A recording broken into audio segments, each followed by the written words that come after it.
Le jour où je suis revenue de chez le médecin avec 1 heure d'avance fut le jour où j'ai compris que ma famille n'était plus ce que je croyais. Ce que j'ai entendu ce matin-là a brisé quelque chose en moi. Mais cette douleur-là, elle m'a aussi rendu une force que je pensais avoir perdue pour toujours. Je m'appelle Hélène. J'ai 69 ans, veuve depuis 7 ans, et je vis dans la maison familiale de Limoges que mon mari Bernard et moi avons habité pendant 32 ans. Une maison en pierre avec un grand jardin, des volets bleus et une odeur de tilleul en été. Une maison qui vaut aujourd'hui, selon les estimations récentes, près de 480 000 €. Je ne m'en vantais pas, je n'y pensais même pas. Pour moi, c'était simplement la maison. Avec moi vit ma sœur cadette Rosalie. Elle a 61 ans et souffre d'une légère déficience cognitive depuis un accident de voiture survenu il y a 20 ans. Elle travaille 2 jours par semaine dans une épicerie solidaire du quartier où elle range les conserves et aide à l'accueil. Elle adore son travail. Elle rentre toujours avec des petits récits qui me font rire, une anecdote sur un client, une blague que lui a faite son responsable. Rosalie est lumineuse. Elle a ce don rare de voir le bien partout, même là où il n'y en a pas beaucoup. Mon fils unique, Édouard, a épousé Nathalie il y a 10 ans. Ils habitent à Brive-la-Gaillarde, à 1 heure de route. Ils ont une fille, Camille, 9 ans, qui ressemble à Bernard avec ses yeux clairs et son sérieux de petite vieille. Je les vois presque chaque mois, le dimanche. Du moins, je les voyais. Avant. Ce mardi de mars, le cabinet du docteur Faure avait appelé le matin pour reporter mon rendez-vous de contrôle. Une histoire d'agenda, rien de grave. J'avais donc décidé de rentrer à la maison, de préparer une soupe et de profiter de cette heure retrouvée. En arrivant dans la rue, j'ai vu la voiture de Nathalie garée devant le portail. Pas de visite prévue. Mais Nathalie passait parfois dans la journée quand Édouard était au bureau, soi-disant pour tenir compagnie à Rosalie. J'ai souri en sortant de ma voiture. L'idée de retrouver Camille peut être, ou simplement, d'avoir de la compagnie pour le déjeuner. J'ai poussé la porte d'entrée doucement, sans faire de bruit, par habitude. Et c'est là que je l'ai entendue. Nathalie était dans la cuisine, au téléphone. Sa voix portait jusqu'au couloir. Non, je t'assure, elle ne se doute de rien. Elle est trop occupée avec sa sœur pour réfléchir à quoi que ce soit. C'est ça le problème, justement. Rosalie lui prend tout son temps, toute son énergie. Et pendant ce temps, la maison prend de la valeur, et Hélène ne fait rien de concret avec. Ah! Je me suis arrêtée net. Mon sac à main est resté suspendu dans ma main. Édouard commence à comprendre. Je lui ai expliqué que sa mère vieillit, qu'elle ne peut pas continuer à s'occuper seule de Rosalie indéfiniment. Il y a des structures pour ça. Des établissements spécialisés très bien, franchement. Et si Hélène vendait la maison, elle pourrait s'installer dans quelque chose de plus petit, de plus adapté, et Rosalie serait mieux entourée par des professionnels. Une pause. Puis elle a repris, plus bas mais toujours distinctement. L'argent ne disparaîtrait pas, il serait bien géré. Édouard et moi, on pourrait l'aider à gérer ça, pour qu'elle ne se retrouve pas à se faire avoir. Tu comprends? J'ai entendu un pas dans l'escalier. Rosalie descendait avec son bruit familier. Un peu lent, ses chaussons qui frottent sur les marches. Aussitôt, la voix de Nathalie a changé, douce, chantante, fausse. « Rosalie, tu as bien dormi? »« Ah, oui, j'ai lu jusqu'à tard. Hélène n'est pas encore rentrée? »« Non, pas encore. Tu veux un thé? »« Je veux bien. » Mais je vais d'abord arroser les géraniums. Hélène dit qu'il ne faut pas oublier le mardi. La porte du jardin a grincé. J'ai fait le tour par l'extérieur, longeant le mur, pour retrouver Rosalie dans le jardin. Elle était penchée sur ses pots avec l'arrosoir vert que Bernard lui avait offert un anniversaire. « Hélène, tu es là ?»« Ah !» Elle a levé les yeux et son visage s'est ouvert comme une fenêtre par beau temps. Le médecin a annulé. Je suis rentrée plus tôt. « Qu'est-ce que tu fais dehors? Il fait encore frais. » Elle a haussé les épaules avec ce petit sourire, résigné que je connaissais trop bien. Nathalie téléphonait. Elle m'a dit d'aller faire quelque chose dehors. Ce mot. Cette façon de dire les choses simplement, sans reproche, parce que Rosalie n'en fait jamais. Elle acceptait, elle s'effaçait, elle arrosait ses géraniums pour ne déranger personne. Et moi, pendant toutes ces années, j'avais fermé les yeux. Nous sommes rentrés ensemble. Nathalie m'a accueilli avec son sourire habituel, ce sourire que j'avais toujours trouvé un peu trop bien placé. « Hélène, je ne vous attendais pas. Le cabinet a appelé ce matin, c'est ça? Tout va bien, j'espère. » Tout va très bien, merci. Elle a regardé Rosalie avec cette expression que j'avais appris à déchiffrer ce matin-là. Un mélange d'impatience et de quelque chose de plus dur, de plus froid. Elle l'a regardé comme on regarde un problème à résoudre. Ce soir-là, dans ma chambre, je n'ai pas dormi avant 2 heures du matin. J'ai repensé à tous les petits moments que j'avais laissés passer. Nathalie qui disait, lors d'un repas, que Rosalie ne devrait être pas s'asseoir en bout de table parce que ça gênait le service. Nathalie qui demandait si Rosalie ne pourrait pas manger dans la cuisine quand il y avait des invités, pour qu'elle soit plus à l'aise. Nathalie qui n'adressait jamais directement la parole à Rosalie lors des réunions de famille, comme si elle n'était pas tout à fait là, pas tout à fait réelle. J'avais appelé ça de la maladresse, de la gêne, de l'incompréhension. Je refusais de voir ce que c'était vraiment. Le jeudi suivant, Édouard est venu seul. Il avait pris un après-midi, disait-il, pour passer me voir. Il avait ce visage qu'il avait depuis l'enfance quand il voulait quelque chose, un peu trop attentionné, un peu trop gentil. « Maman, je voulais te parler de quelque chose, tranquillement. Je t'écoute. »« Ah ! Je t'en parle parce que je t'aime et parce que je veux que tu ailles bien. Tu vieillis, enfin, tu n'es plus toute jeune. Et je me fais du souci. Cette maison, c'est grand pour vous deux. Et Rosalie. »« Quoi, Rosalie ?» Il a hésité. Elle a besoin de choses que tu ne peux être plus lui apporter seule. Des soins adaptés, un entourage professionnel. Il existe des établissements très bien maintenant. Elle y serait mieux entourée. Et toi, tu aurais plus de liberté. Ah, et la maison? Un silence, une seconde de trop. Si tu devais vendre, l'argent te permettrait de t'installer dans quelque chose de plus pratique. Un appartement, à taille humaine, et tu pourrais garder de quoi vivre confortablement. J'ai regardé mon fils. Ce fils que j'avais élevé seul les 3 premières années parce que Bernard travaillait à l'étranger. Ce fils pour qui j'avais refusé une promotion à Lyon pour ne pas le déraciner à 12 ans. Ce fils qui, aujourd'hui, me regardait avec des calculs dans les yeux que je reconnaissais maintenant. Je vais y réfléchir. Il a souri, soulagé. C'est tout ce que je te demande, maman. Ce soir-là, après son départ, Rosalie m'a trouvée dans le jardin, assise sur le banc de pierre près du rosier que Bernard avait planté l'année de notre mariage.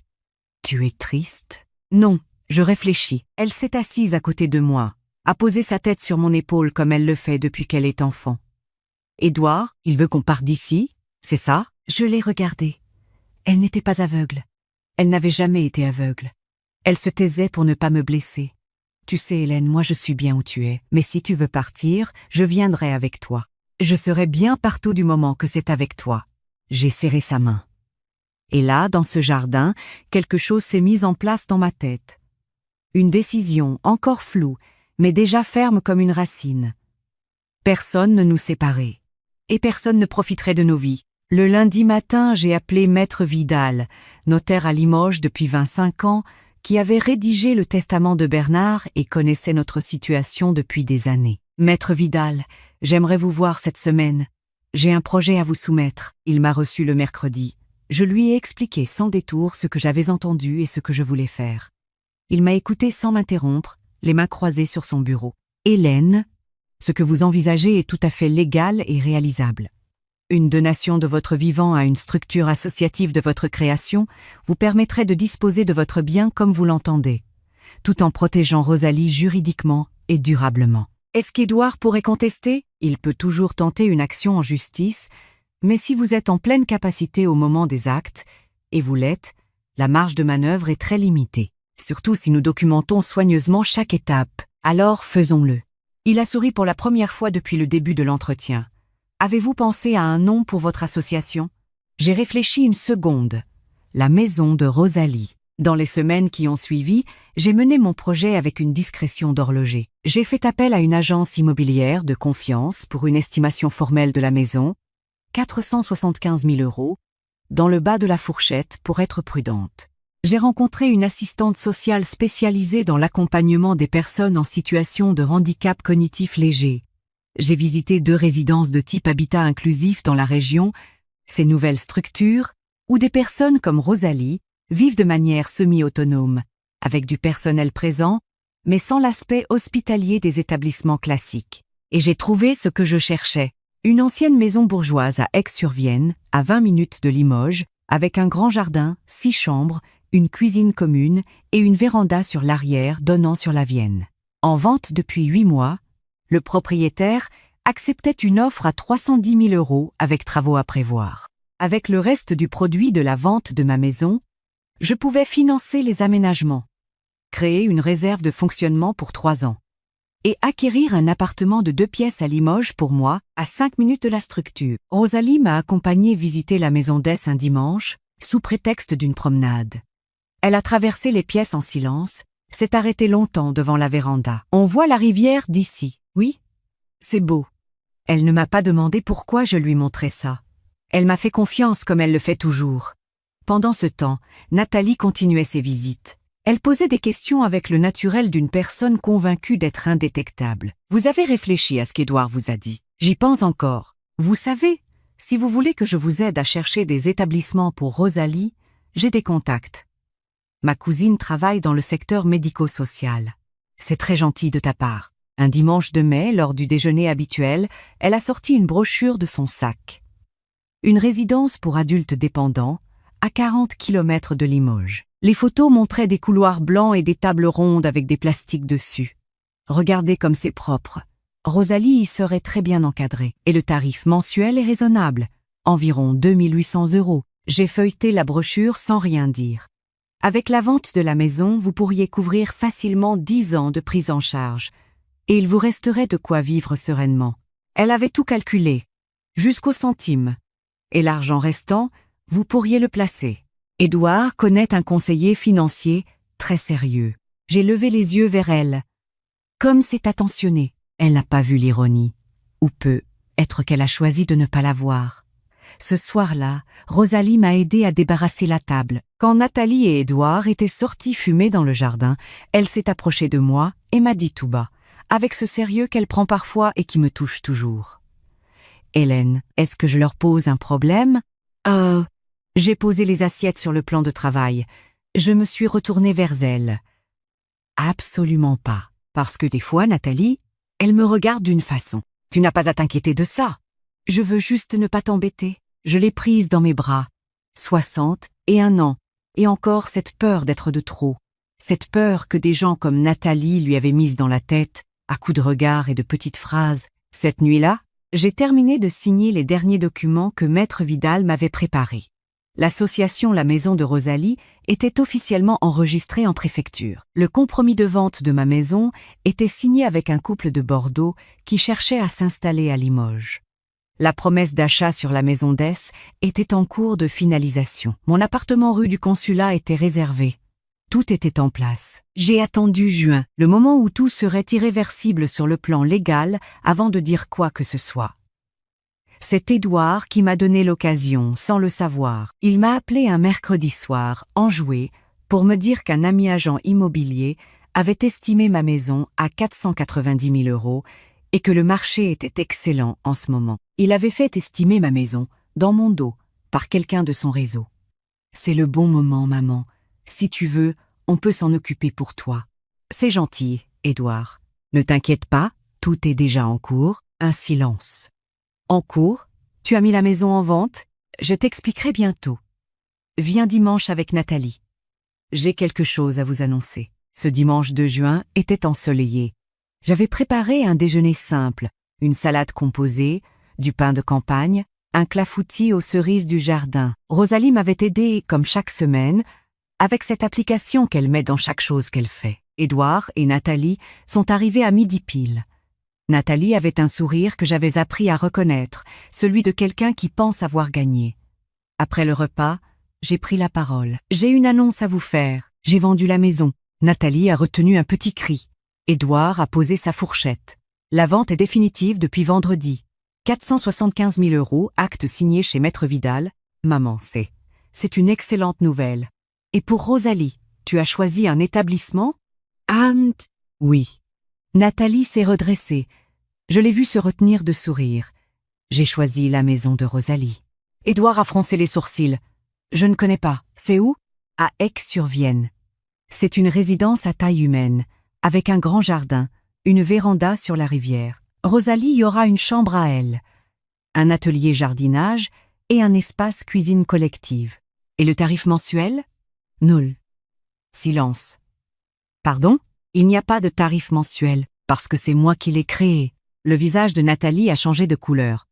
Vous l'avez créé? J'ai utilisé le produit de la vente pour acheter et rénover la maison d'Es, constituer une réserve de fonctionnement et déposer les statuts d'une association loi 1901. La maison de Rosalie accueillera 6 résidents au total. Rosalie en est la première bénéficiaire, avec un droit d'hébergement garanti à vie. Les 5 autres places seront ouvertes à des familles en liste d'attente. Édouard s'est levé à demi. Mais l'argent, tu as tout. J'ai tout donné à quelque chose qui a du sens. Et nous? La question était venue de Nathalie. Direct, enfin. Le masque était tombé complètement. Vous, l'héritage, ce que vous laisserez à Édouard, à Camille. J'ai pris une longue inspiration. Je t'ai entendu, Nathalie.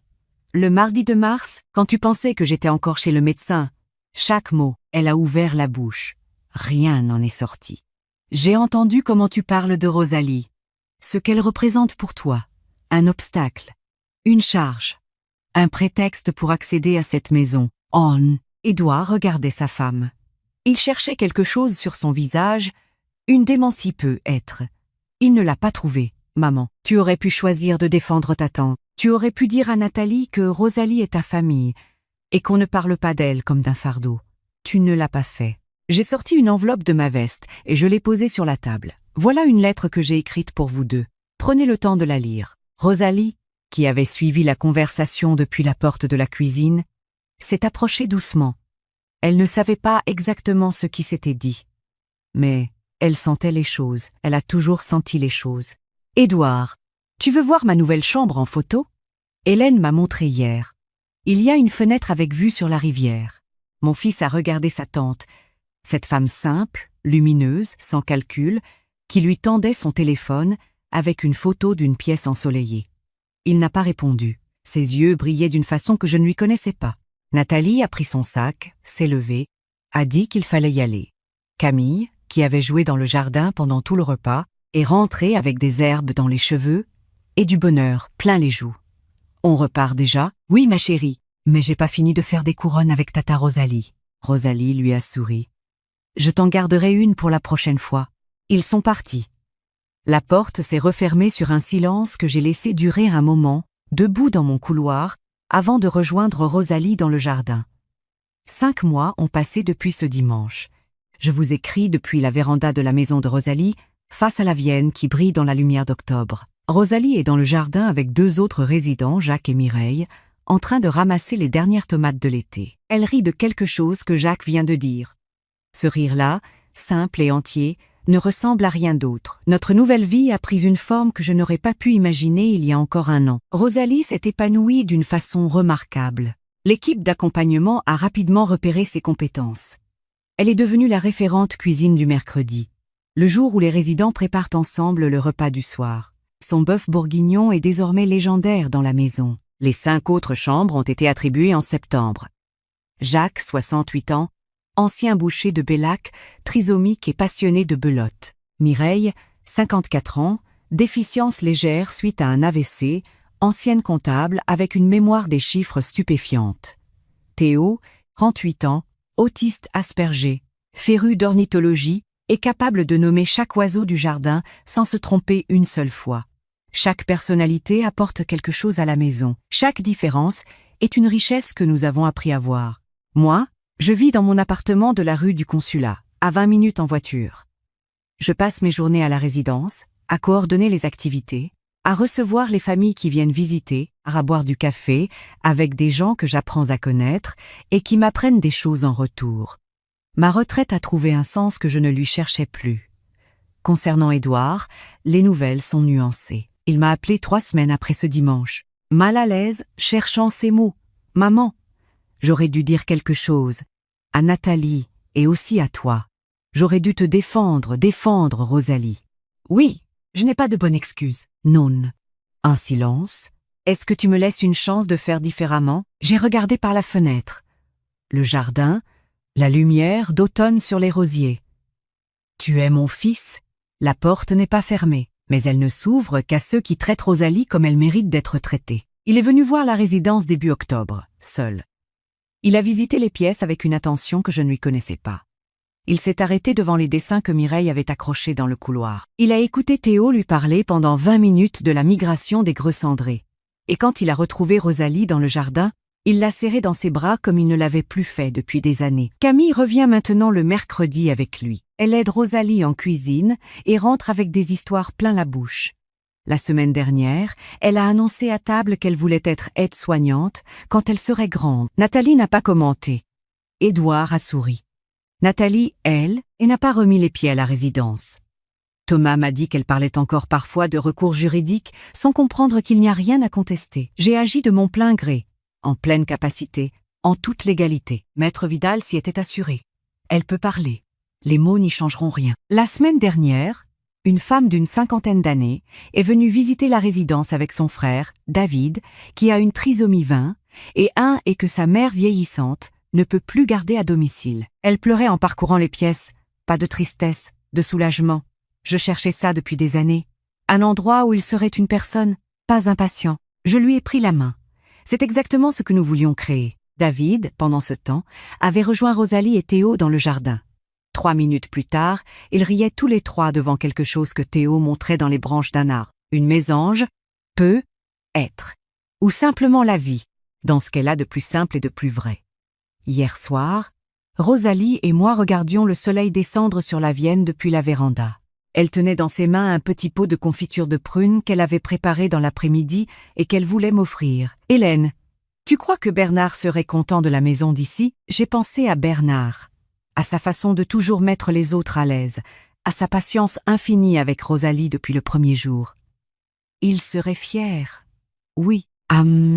Moi aussi je suis fière de toi, même si des fois tu décides des choses sans me demander avant. J'ai ri. Tu avais l'air d'accord pour la véranda sur la rivière. Ça oui. Ça j'aurais dit oui tout de suite. À 69 ans, j'ai appris que la famille n'est pas une donnée fixe. C'est quelque chose qu'on choisit, qu'on construit, qu'on protège. J'ai perdu une maison et j'en ai gagné une autre, plus grande, plus vivante, plus vraie. J'ai perdu l'idée d'une belle fille bienveillante et j'ai trouvé une communauté entière.